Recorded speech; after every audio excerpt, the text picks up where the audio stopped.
আসসালামু আলাইকুম রহমতুল্লাহি আবরাকাত। আমাদের অনেক ভাইয়ের মধ্যে আপনারা নানা রকম সমস্যা দেখতে পারবেন, যে প্রচুর পরিমাণ দিন নিয়ে তার জজবা, প্রতিদিন ফেসবুকে 4 থেকে 5টা পোস্ট করে, বাবরি চুল রাখতেছে, নানা রকম জিহাদি অ্যাপ্রুভ দিচ্ছে। আপনি তাকে কোরআনুল কারীম সহিহ শুদ্ধ করে তেলাওয়াত করতে বলেন, সে পারবে না। আপনি তাকে বিভিন্ন রকম জিহাদি আলাপে রাখেন, সে উপস্থিত হয়ে যাবে। আপনি তাকে বিভিন্ন রকম মুভমেন্টে এটা করতে হবে সেটা করতে হবে বলেন, সে সেখানেও উপস্থিত হবে। কিন্তু আপনি তাকে ডাকেন এমন একটা হালকায় যেখানে কোরআনুল কারীম সহিহ শুদ্ধ করে তেলাওয়াত শিখাচ্ছে বা তেলাওয়াত করতে হচ্ছে, কোরআনুল কারীম সহিহভাবে কিভাবে পড়া যায় এই ব্যাপারে আলোচনা হচ্ছে, সে সেখানে উপস্থিত হবে না।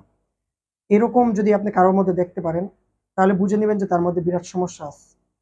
তার দ্বারা দিন কায়েম এবং ইসলামী খেলাফত কায়েমের কর্মী সে হতে পারবে না। কারণ ইসলামের মূলই হচ্ছে কোরআনুল কারীম।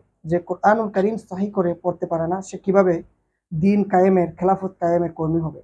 এজন্য আমি বলবো, যে যেখানে যে অবস্থাতে থাকেন, যা কিছুই করেন না কেন, আপনি কোরআনুল কারীমের সহিহ শুদ্ধ করে তেলাওয়াত করা শিখুন এবং কোরআনুল কারীমকে সহিহভাবে তেলাওয়াত করুন এবং এটা থেকে শিক্ষা গ্রহণ করুন।